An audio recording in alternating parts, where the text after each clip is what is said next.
My camp is somewhere that we can talk openly, without reservation.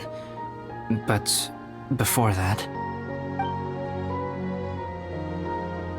Whoa! What a mess! Thank you. I appreciate it.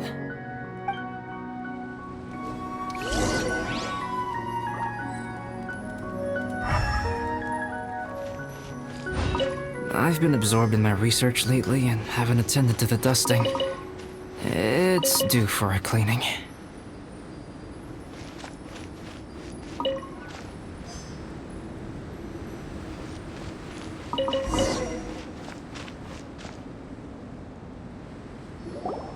Yep, that should do it. Neat and tidy.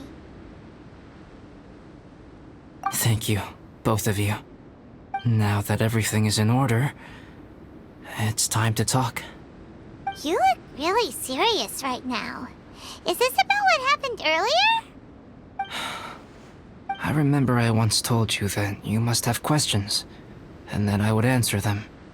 I also said that, while I did not wish to deceive you, there were certain things I could not go into detail on.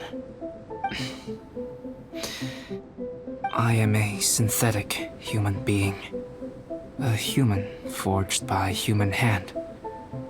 The one who created me, my mother and teacher. Her name is Rhine-daughter, a researcher from Conria, also known as Gold. A synthetic human? What the...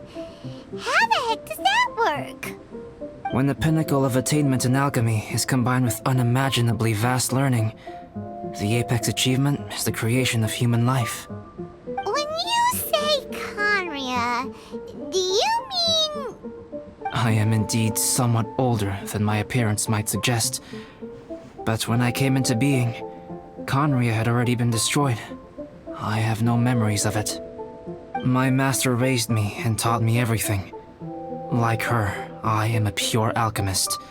I live for academic knowledge. Nationality and identity are not what ultimately define us. Traveler, what is your general feeling toward Dragonspine?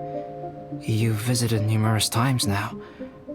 Would you say it's a cold, eerie, and melancholy place? Rhine-daughter created two miraculous beings. One is me, and the other is the venomous dragon, Durin, who died here. Durin?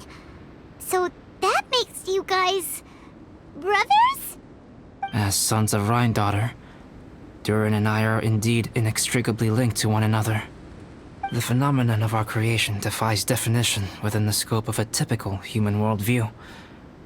But if we may tentatively call it birth, then yes, we, by extension, are family.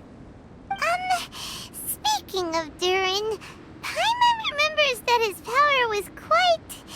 special. That's right. Because of this, whenever strange things happen on Dragonspine, it always makes me wonder. For instance, the feeling of being watched that you described, as well as the sounds you heard, and the one impersonating me that Eula met. Oh, right! Paimon knows what you mean! When Eula and the others were here just now, the Traveler gave me a look as if to say, don't say anything. Probably because it would only make you more suspicious, so Paimon kept quiet. But Paimon noticed that you came out of the cavern not too long after going in, and you told us that you didn't manage to catch the thief. Then we heard Bennett calling for help, so we went to rescue him. But strangely, you didn't come with us. And when we got back to the cavern to go find you, suddenly you were the one looking for us.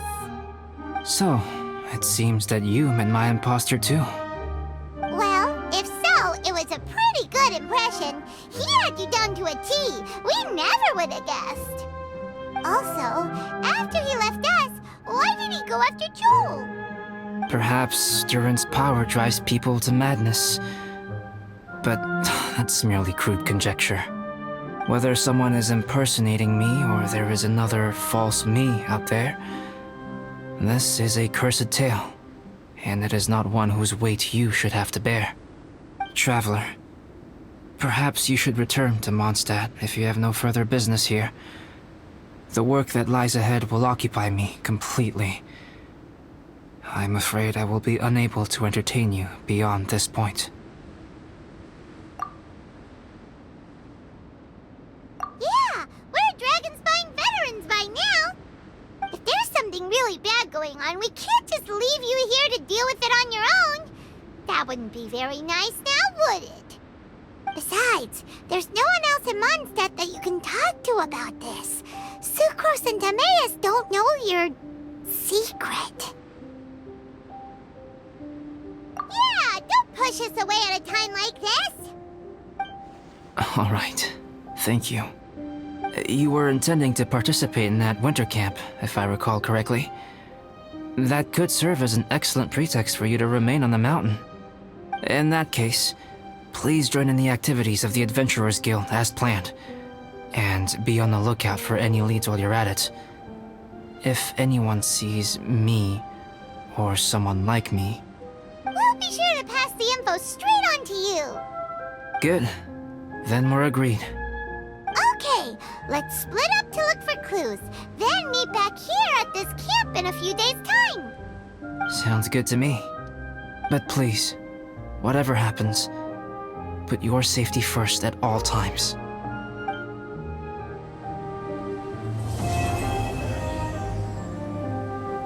Time has come. Let's go meet up.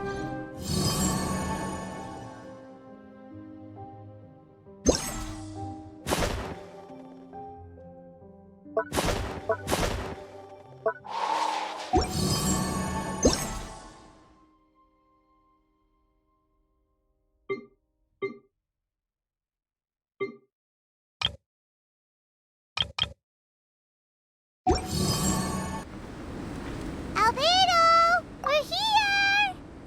Traveler, Paimon. Your faces say that perhaps you haven't turned up anything? We investigated all over the mountain, actually.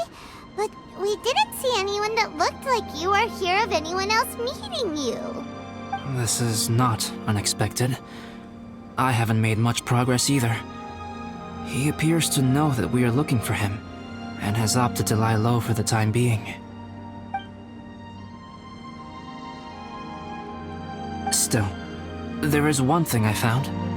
I discovered footprints on some parts of the mountain, and although they were a little covered by the snow, I could tell they'd been left by someone of a similar size to myself. The footprints were quite numerous, so I believe my next step will be to rule out each of the adventurers active on Dragonspine, one by one. We can help with that. We have plenty of contact with the adventurers. So now we... Ah! What was that? It came from that direction. Could it be the imposter? Yes, let's hurry.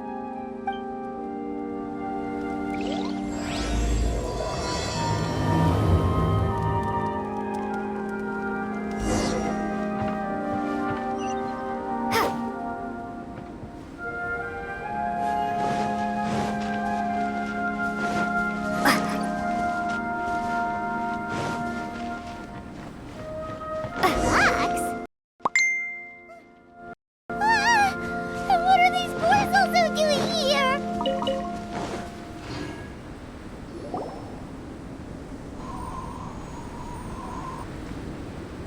Hey, did you see that? Did those rocks shake just now?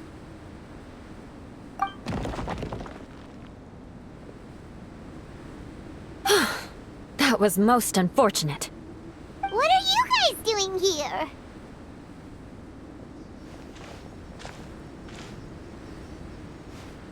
I have to agree. We've been wandering this area for days. We ran into Pallet earlier. You know, the, kind of a reckless sort of guy. You know the one? Anyway, he said he was unlucky, so I gave him some adventuring survival tips. After that, he disappeared to rejoin the training camp. Wait. Are you saying that after all this time you still haven't made it back to the base camp? Well, as you can see... It was nothing really. We just hit a few landslides and snowdrifts and took a few downhill tumbles. You know the deal. They sound like unforgettable life events to me. Anyway, you are correct. We haven't made it to the base camp yet. We have had extraordinarily poor luck over the last few days. Almost as if a sinister force has been trying to thwart our every move. Fortunately, I made advance arrangements for Gerald to remain in a safe location and conduct some basic physical training exercises. I'm sorry. I'm the one to blame for all this. I've always had bad luck and it always rubs off on everyone around me. Sorry to create so much extra trouble for everyone. I don't know what to say. Maybe this is the awesome power of fate. The scary kind, I mean. I agree. Yep, we're just used to it now. Besides, it's not like we have the most amazing luck ourselves. Really? I think you guys have way better luck than I do. Well, what can we do about that? Oh, Paimon knows! How about Paimon share some of her luck with you? You're welcome to a bit of mine too. Although if the last few days are anything to go by, it seems in pretty short supply at the moment. You guys. Oh, thanks. With a little luck from everyone combined, we'll make it down this mountain for sure. Yeah, you bet! Let me flip a treasure hoarder insignia to test it out. All right, it's tails, the opposite of what I guessed. So you can predict your fortune this way? But why are you so happy that you got it wrong? It has two sides, so there's a 50-50 chance of me getting it correct. Luck all comes down to probability, too. So as long as I use up all the bad luck, everything else will go smoothly. Guessing wrong when I flip an insignia is one way to use up some of the bad luck. So the probability of having some good luck in the near future just got a little higher. Hey, he's making no sense at all. Why aren't you calling him out? Guys, I guessed wrong in my insignia flip, which means we should be able to make it back to camp. Paimon's not sure that's how it works. Let me try. It's this way, right? Oh!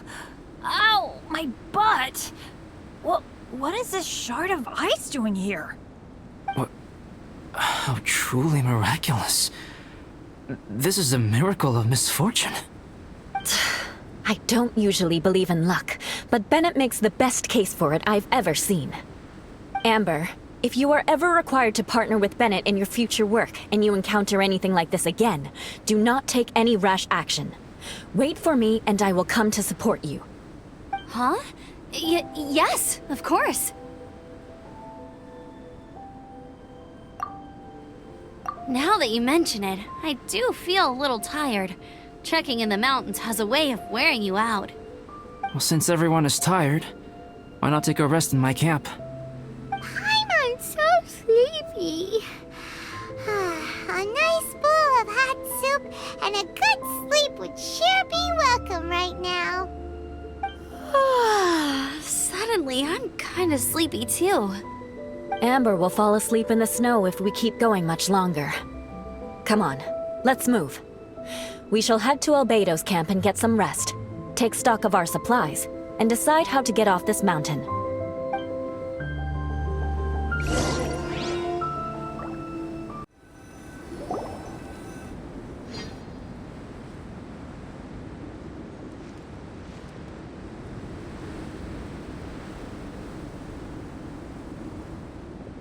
Here we are. Make yourselves comfortable.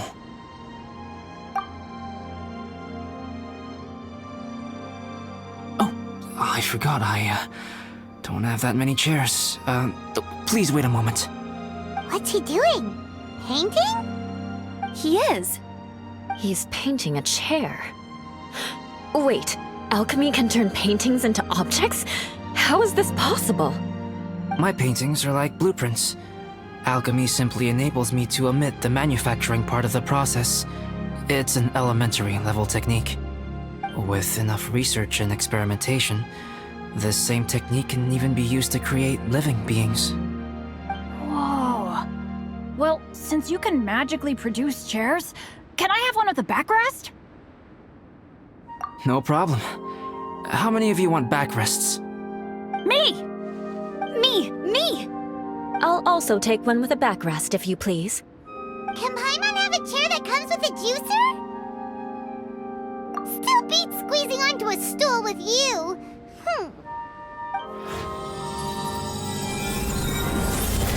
Cool, we have chairs now! This is so comfortable! Makes me want to stay the night here. You're very welcome to stay overnight if you wish. There's still some time before dinner. Get some rest, everyone. I'll tend the stove. Hey now, we can't be letting you do all the work. I can help. Please, put me to work.